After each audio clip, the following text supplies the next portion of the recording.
Believe me, ये सबसे कम important criteria और इसको सबसे ज़्यादा इंपॉर्टेंस दी जाती है। ठीक है, बच्चों और बच्चों से भी ज़्यादा पेरेंट्स की नज़र में ओवरहाइप्ड है जो अब रेलेवेंट नहीं है। तो मेरे पास बहुत सारे मैसेज आए कि वो वीडियो भी बहुत हेल्पफुल थी और उस सीरीज़ में जो जो वीडियोज़ आने वाली है उससे बहुत सारे लोगों को हेल्प मिलेगा, वो टॉपिक्स बहुत अच्छे हैं।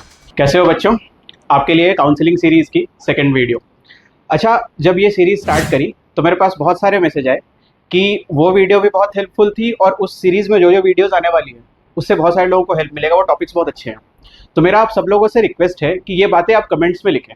उससे ये वीडियो ना ज़्यादातर लोगों के पास जाएगी, वीडियो का एंगेजमेंट बढ़ेगा, वीडियो ज़्यादातर लोग जो जिनको ज़रूरत है उनके पास जाएगी और थोड़ा सा हमारी टीम को भी मोटिवेशन मिल जाएगा।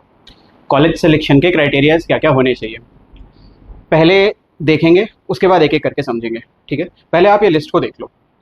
सबसे पहले तो उस कॉलेज का नाम और पॉपुलैरिटी। बिलीव मी, ये सबसे कम इंपॉर्टेंट क्राइटेरिया और इसको सबसे ज़्यादा इंपॉर्टेंस दी जाती है। ठीक है, आप चाहो तो दे सकते हो, वो आपका कॉल है, पर हम इसको समझते हैं। Distance from your home, college में आपको 5-5.5 साल रहना है। ठीक है, तो आपके घर से वो कितना दूर है ये भी इंपॉर्टेंट है। Known people, relatives already studying in that college, अगर उस कॉलेज में कोई रिलेटिव पहले से पढ़ रहा है, ये क्राइटेरिया भी आपको ध्यान में रखना है। इंफ्रास्ट्रक्चर ऑफ कॉलेज, कॉलेज की लाइब्रेरी कैसी है, कॉलेज का कैंटीन कैसा है, अगर आप हॉस्टल लोगे तो हॉस्टल कैसा है, मेस कैसा है, कॉलेज में प्लेग्राउंड है कि नहीं है, अगर आप स्पोर्ट्स में इंटरेस्टेड हो कि नहीं। सिटी ऑफ कॉलेज, कॉलेज जो है वो वैसे तो कोई भी सिटी बुरी नहीं होती, but in terms of standard of living, in terms of the convenience, हम बात कर रहे हैं कि कौन सी सिटी में है वो कॉलेज और सिटी के कौन से एरिया में है। क्या कॉलेज से मेन सिटी में जाने में ही आधा घंटा लग रहा है कोई छोटी सी चीज़ लाने के लिए भी? ये सारी बातें आपको ध्यान में रखनी है। आपने देखा होगा कि इस लिस्ट में स्टडीज़ कहीं पे भी नहीं है, कॉलेज में पढ़ाई कैसी होती है वो कहीं पे भी नहीं है। अब हम इसको समझते हैं कि यह है क्या। अब पहले आप उन क्राइटेरियाज को समझिए जो बच्चों और बच्चों से भी ज़्यादा पेरेंट्स की नज़र में ओवरहाइप्ड है, जो अब रेलेवेंट नहीं रही। ठीक है, पहला, वो कॉलेज की रैंकिंग क्या है, क्या टॉपर उस कॉलेज को प्रेफर कर रहा है, टॉपर के बाद वाले जो है वो कौन से कॉलेज को प्रेफर कर रहे हैं, उसके बाद वाले, सबसे लास्ट में कौन सा कॉलेज प्रेफर हो रहा है। ये जो रैंकिंग है ना, ये बस नॉइज है, इसका रियलिटी से दूर दूर तक रिश्ता नहीं है। ठीक है, स्टडीज, कॉलेज में पढ़ाई कैसी होती है? देखिए, जब आप एमबीबीएस में जाएंगे तो 5 साल में बहुत सारे सब्जेक्ट्स होते हैं। ठीक है, किसी कॉलेज में कोई फैकल्टी किसी पर्टिकुलर सब्जेक्ट का अच्छा होगा, किसी कॉलेज में कोई फैकल्टी किसी पर्टिकुलर सब्जेक्ट का बहुत अच्छा होगा। आपको किसी भी कॉलेज में ऐसी फैकल्टी नहीं मिलेगी जो सारे ही सब्जेक्ट्स अच्छे पढ़ाती हो।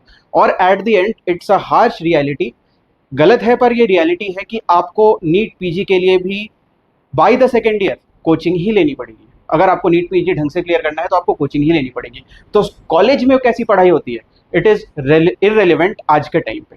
ठीक है, और तीसरा, हॉस्पिटल एंड पेशेंट इनफ्लो, इस बात पे बहुत ध्यान दिया जाता था कि पेशेंट का इनफ्लो बहुत ज़्यादा है, हॉस्पिटल है, पेशेंट बहुत ज़्यादा आएंगे तो आपको बहुत ज़्यादा एक्सपीरियंस मिलेगा। मैं आपको एक बात बताता हूँ, आज के टाइम पे जो एमबीबीएस ग्रेजुएट्स होते हैं, ज़्यादातर मैंने फर्स्ट हैंड एक्सपीरियंस किया है कि उनको सलाइन तक लगानी नहीं आती। और मैं ये नहीं बोल रहा कि उसमें उनकी कोई गलती है। अगर अपने कॉलेज के 3rd-4th ईयर में हूँ और मेरे पास 2 ऑप्शन है, या तो मैं नीट पीजी की तैयारी करूँ या फिर मैं जाके पेशेंट्स को देखूँ, मैं अपना एक्सपीरियंस इंप्रूव करूँ। ठीक है, मेरे साथ जो लड़का है वो नीट पीजी की तैयारी कर रहा है और वो नीट पीजी में अच्छा कॉलेज ले लेगा। उसके बाद उसके पास पूरे 3 साल होंगे एक अच्छा डॉक्टर बनने के लिए, एक्सपीरियंस लेने के लिए। ठीक है, मैं अगर इस टाइम पे पेशेंट का एक्सपीरियंस या वो लेने की कोशिश करूंगा, मेरी नीट पीजी में रैंक खराब होगी।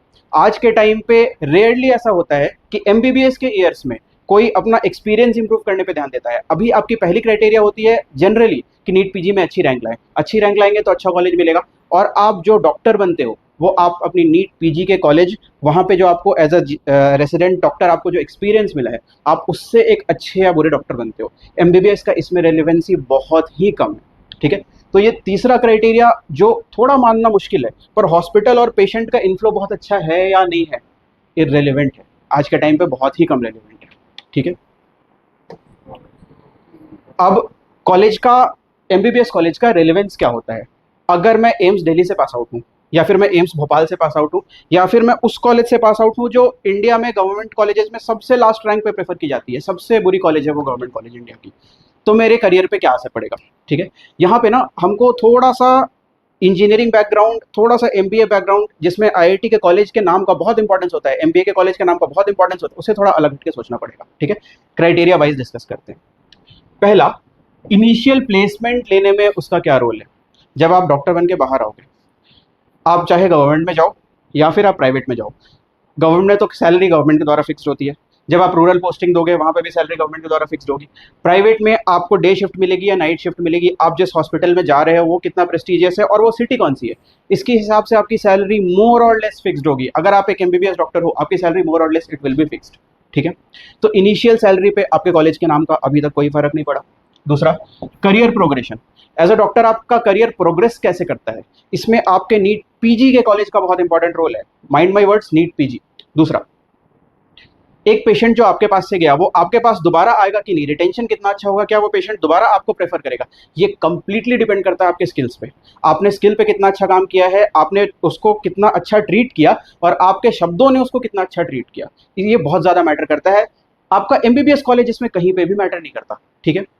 तो करियर प्रोग्रेशन, करियर की शुरुआत में भी रेलिवेंसी नहीं है, करियर के प्रोग्रेशन में भी रेलिवेंसी नहीं है। आप कितने अच्छे डॉक्टर बनेंगे उसमें इस बात का बहुत कम रोल है कि आपने एमबीबीएस यूजी कहाँ से किया है, ठीक है।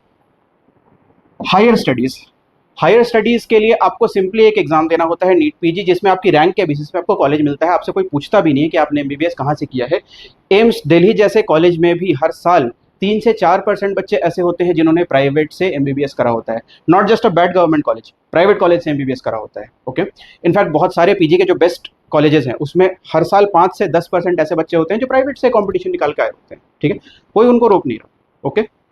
आई होप मैंने आज आपके बहुत सारे मिसकंसेप्शंस क्लियर किए होंगे कि कॉलेज लेने के लिए हमको क्या सोचना है, ठीक है।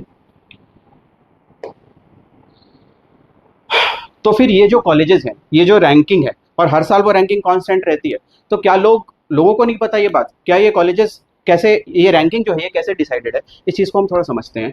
एक्चुअली एक अच्छे कॉलेज का फर्क कहाँ पे पड़ता है वो मैं आपको बताता हूँ, ठीक है। अगर आपके पास एक बेहतर कॉलेज होगा ना, तो कॉलेज में सिर्फ आप पढ़ाई नहीं करते, कॉलेज में आप 5-5.5 साल रहने वाले हो। एमबीबीएस कॉलेज खास करके एक लंबा ड्यूरेशन होता है, 5-5.5 साल बहुत लंबा टाइम होता है और वो आपको एज अ पर्सन डेवलप करता है। जब आप ग्रेजुएट होकर निकलोगे वर्सेस जब आप एंटर करे हो, you will be a totally different person, और वो इंसान आप कैसे हो उसमें कॉलेज लाइफ को बहुत रोल होता है, ठीक है। जो बेहतर कॉलेज होता है उसके पास बेहतर बजट होता है, वहाँ पे जो फेस्ट ऑर्गेनाइज किए जाते हैं वो ज़्यादा अच्छे होते हैं, कल्चरल फेस्ट ज़्यादा अच्छे होते हैं, स्पोर्ट्स जो ऑर्गेनाइज किए जाते हैं वो ज़्यादा अच्छे होते हैं, ज़्यादा लोग वहाँ पे विजिट करते हैं, वो ज़्यादा लोगों के पास विजिट करते हैं, उनका जो नेटवर्क होता है वो ज़्यादा अच्छा बन पाता है, ठीक है। तो एक बेहतर कॉलेज लाइफ आपको मिलती है अगर आप एक बेहतर रैंक कॉलेज में जाते हो, ठीक है।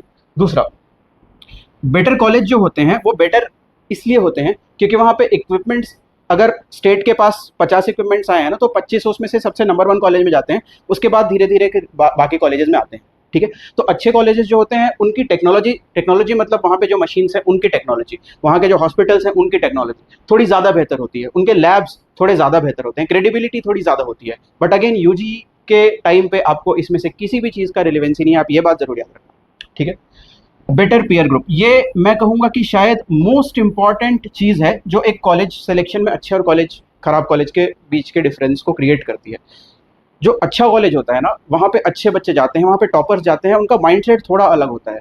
वर्सेस आप देखोगे कि जो खराब कॉलेजेस होते हैं, खराब कॉलेज कोई नहीं होता, जो कॉलेजेस नीचे के प्रेफर किए जाते हैं वहाँ के बच्चों का माइंडसेट थोड़ा अलग होता है, ठीक है। जिस तरह के माइंडसेट के लोगों के साथ आप बैठते हो, क्या रीज़न है कि 30 to 40% लोग जो एम्स दिल्ली में रहते हैं यूजी में, वो वापस एम दिल्ली से ही पीजी करते हैं। क्या वहाँ की पढ़ाई बहुत अच्छी है, वहाँ पे कोई रिजर्वेशन, बट ऐसा कुछ भी नहीं है, क्योंकि वो साथ में पढ़ाई करते हैं, उनके एस्पिरेशंस अलग होते हैं, उन सबका माइंडसेट एक जैसा होता है, वो पीयर ग्रुप जो है ना वो साथ में सेलेक्ट होता है। Not just NEET PG, AIIMS में हर साल 2 से 4 ऐसे बच्चे होते हैं जो यूपीएससी क्लियर करते हैं, वो साथ में पढ़ाई करते हैं, वो पीयर ग्रुप बन जाता है और साथ में पढ़ाई होती है, ठीक है। तो पीयर ग्रुप मैं कहूँगा is the most important thing जो एक अच्छे कॉलेज का आपको फायदा देती है। बेसिकली आप जिन लोगों के बीच में पढ़ोगे वो लोग अलग होते हैं, ठीक है, उन्होंने अच्छे रैंक पे कॉलेज लिया होता है, माइंडसेट थोड़ा अलग होता है उनका, okay. This is the main difference, ये मेन डिफरेंस क्रिएट करता है, इसके कारण एक अच्छे कॉलेज को हम अच्छा कॉलेज बोलते हैं, ठीक है। लास्ट में मैं आपको एमपी के जितने भी कॉलेजेस हैं उसकी एक रफ रैंकिंग प्रोवाइड करूंगा, पर ये चॉइस फिलिंग आपको इन बातों को ध्यान में रख के करनी है, ठीक है।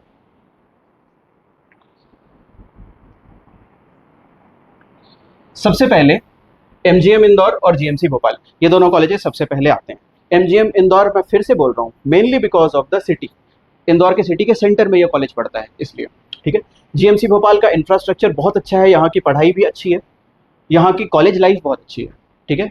एक्चुअली एमजीएम इंदौर से बेटर है, पर because of the city MGM Indore ज़्यादा प्रेफर करा जाता है। तो मैं नंबर 1 पे इसको और नंबर 2 पे इसको आप अपने हिसाब से चेंज कर सकते हो। अगर आप भोपाल में रहते हो और आप भोपाल में ही रहना चाहते हो, आप ब्लाइंडली जीएमसी भोपाल चुन सकते हो विदाउट अ सेकेंड थॉट। ऐसा कोई भी डिफरेंस क्रिएट नहीं होगा यूजी में, ठीक है। उसके बाद आप जाना जबलपुर, ग्वालियर, ये पुराने कॉलेजेस हैं। एक बात आप ध्यान रखना, पुराने कॉलेजेस को मैंने ओल्ड वालों को मैंने व्हाइट से मार्क किया है, ठीक है। 2016 के बाद जो बने हैं उनको मैंने येलो से कोड किया है। रीज़न क्या है, यहाँ के जो कॉलेजेस हैं ना, एक्सेप्ट भोपाल इंदौर, ये पुराने कॉलेजेस हैं। इनका इंफ्रास्ट्रक्चर थोड़ा पुराना है, ठीक है। हॉस्टल वगैरह सब कुछ थोड़ा पुराना है। जी हाँ, इतना ज़्यादा इंपॉर्टेंट है, आपको अपना कन्वीनियंस पहले देखना है। आप जो हॉस्टल में रहोगे उसका इंफ्रास्ट्रक्चर कैसा है वो आपको पहले देखना है, रैदर देन कि कॉलेज में पढ़ाई कैसी हो रही है, ओके। इसीलिए ये जो कॉलेजेस है ना, ये कहने को तो पुराने वेल सेटल्ड कॉलेजेस हैं, पर मैंने इनको इस रैंकिंग से नीचे रखा है ताकि आप इसको चाहो तो यहाँ भी लगा सकते हो पुराने कॉलेजेस के साथ, या फिर आप रीवा या सागर में रहते हो तो आप इनको यहाँ लगा सकते हो, या फिर आप इनको सबसे नीचे भी लगा सकते हो, ठीक है। क्योंकि ये जो नए वाले कॉलेजेस है ना, आफ्टर 2016 जो बने हैं, इनका इंफ्रास्ट्रक्चर बेटर है, ओके। तो एमजीएम इंदौर, जीएमसी भोपाल, जबलपुर, ग्वालियर, उसके बाद विदिशा, रतलाम, शिवपुरी, ये तीनों सेम क्राइटेरिया में आते हैं। ये तीनों का जो सिलेक्शन है उसकी रैंकिंग जो है लगभग सेम होती है, ठीक है। तो आप अपने घर के पास से डिसाइड कर सकते हो। एक्चुअली यहाँ के बाद आप प्योरली अपने घर के पास कौन सा कॉलेज है उसके बेसिस पे डिसाइड कर सकते हो, कोई चेंज नहीं आएगा। It won't actually make a difference real world में, ठीक है। पर फिर भी अगर आपको एक रैंकिंग चाहिए, फिर भी आपके लिए ये बात मैटर करती है, तो उसके बाद आप खंडवा, दतिया प्रेफर की जाती है। उसके बाद आप उसमें जा सकते हो, फिर छिंदवाड़ा और शहडोल। और इसके बाद ये जो कॉलेजेस हैं ये 2023 के बाद बने हैं, इनफैक्ट 2024 के बाद बने हैं, ठीक है। इसमें से कुछ कॉलेजेस में शायद इस साल से स्टार्ट होगा, इसलिए मैंने इसको लिस्ट में डाल दिया है। जैसे कि सिंगरौली, श्योपुर में भी इस साल से स्टार्ट होगा, इसलिए मैंने इसको लिस्ट में डाला। आप इसको सबसे नीचे या अपने घर के पास डाल सकते हो, ठीक है। यहाँ के बाद आपको देखना है कि आपका घर के पास कौन सा कॉलेज है। एक चीज़ और मैं आपको बताता हूँ, हमने एक वीडियो बनाया था जिसमें हमने बताया था कि आपके रैंक पे कौन सा कॉलेज आपको मिल सकता है, ठीक है। वो कॉलेज, उसका ज़्यादा से ज़्यादा एक ऊपर का कॉलेज और उसके नीचे वाले सारे कॉलेज जिसमें आप जाने में इंटरेस्टेड हो, उसके ऊपर वाले तो मिलने के चांसेस कम है। वो सारों का ना एक बार आपको यूट्यूब पे जाना है। यूट्यूब पे किसी ना किसी ने उस कॉलेज का स्टूडेंट होगा, वो ब्लॉगिंग वगैरह का शौक आजकल लोगों को रहता है, तो उन्होंने बनाया होगा, ठीक है। आप इन क्राइटेरियाज के बेसिस पे आप जिन जिन कॉलेजेस में इंटरेस्टेड हो और आपकी रैंक पे वो मिल सकते हैं, आप थोड़ी सी रिसर्च करोगे, आपको क्लियर हो जाएगा कि आपको कहाँ जाना है। अगर घर के पास रहना आपके लिए प्रेफरेंस नहीं है तो, वरना तो आप घर के पास वाला कॉलेज लो, ठीक है। तो ये है क्राइटेरिया सारे गवर्नमेंट कॉलेजेस के, ठीक है। प्राइवेट कॉलेजेस का भी मेरे पास रिक्वेस्ट आया था कि मेरे को प्राइवेट कॉलेजेस की क्राइटेरिया भी बताने हैं। प्राइवेट कॉलेज का ऐसा क्राइटेरिया होता नहीं है, पर आप देख लो फिर भी जिस क्राइटेरिया में मिलते हैं, जिस ऑर्डर में ये मिलते हैं, उसी ऑर्डर में मैं बता रहा हूँ। अरबिंदो, आरडी गार्डी और चिरायू और आरडी गार्डी में आप सिटी के हिसाब से देख सकते हो। कुछ लोग बोलते हैं कि गार्डी ज़्यादा बेटर है, कुछ लोग बोलते हैं कि चिरायू ज़्यादा बेटर है। आप अपने सिटी के हिसाब से देख सकते हो, कन्वीनियंस के हिसाब से, ठीक है। उसके बाद ये लिस्ट है पीपल्स, एलएलएमसी भोपाल, इंदौर। अगेन इनको आप स्विच कर सकते हो, ठीक है। ये ज़्यादा पुराना है पर ये इंदौर में है, आप अपने हिसाब से देख लो, ठीक है। इंडेक्स, अमलतास, महावीर, सुख सागर, रामकृष्णा और श्री सत्य साई, ये इस साल लास्ट ईयर ही खुला है, ठीक है, श्री सत्य साई। तो ये है प्राइवेट कॉलेजेस का क्राइटेरिया, जिस ऑर्डर में ये सिलेक्ट किए जाते हैं, ओके। अगर आपको कुछ भी समझ में नहीं आ रहा तो आप ये ऑर्डर डाल सकते हो, ठीक है। बाकी आप हमारी पुरानी वाली वीडियो के अपने रैंक के हिसाब से अपना कॉलेज देखो और उसके नीचे वाले सारे कॉलेजेस जिसमें आप इंटरेस्टेड हो, थोड़ी सी रिसर्च करो, आपको मिल जाएगा। बाकी आपको अब ये बात अच्छे से पता है कि कौन कौन से क्राइटेरियाज हैं जिनकी आपको चिंता बिल्कुल भी नहीं करनी है, ठीक है। आई होप ये वीडियो आपको हेल्प करेगी, बच्चों को, पेरेंट्स को थोड़ा सा माइंड क्लियर करने में हेल्प करेगी कि कॉलेजेस को कैसे सेलेक्ट किया जाता है। नेक्स्ट जो हम वीडियो लाएंगे वो इस सीरीज़ की सबसे बड़ी, सबसे इंपॉर्टेंट वीडियो होने वाली है। उसमें मैं एटलीस्ट 50 लोग, अलग अलग लोगों से बात करने वाला हूँ, जिसमें मैं आपके ये सारी बातों को क्लियर करूँगा कि हम ड्रॉप लें या फिर हम आयुष लें या फिर हम बीडीएस लें या फिर हम प्राइवेट लें, ठीक है। ये अभी के टाइम का सबसे बड़ा कन्फ्यूजन होता है, ठीक है। इस पर हम थोड़ा डिटेल्ड डिस्कशन करेंगे। इसके रिसर्च के लिए मुझे थोड़ा टाइम चाहिए, इसलिए वो वीडियो हम आराम से लाएंगे। I hope this video was able to help you. I'll see you in the next one. अगर आपको कोई भी डाउट, कोई भी कन्फ्यूजन हो, आप कमेंट्स में डाल सकते हो और एज ऑलवेज हमसे कांटेक्ट कर सकते हो अगर आपका कन्फ्यूजन थोड़ा स्पेसिफिक है। Thank you.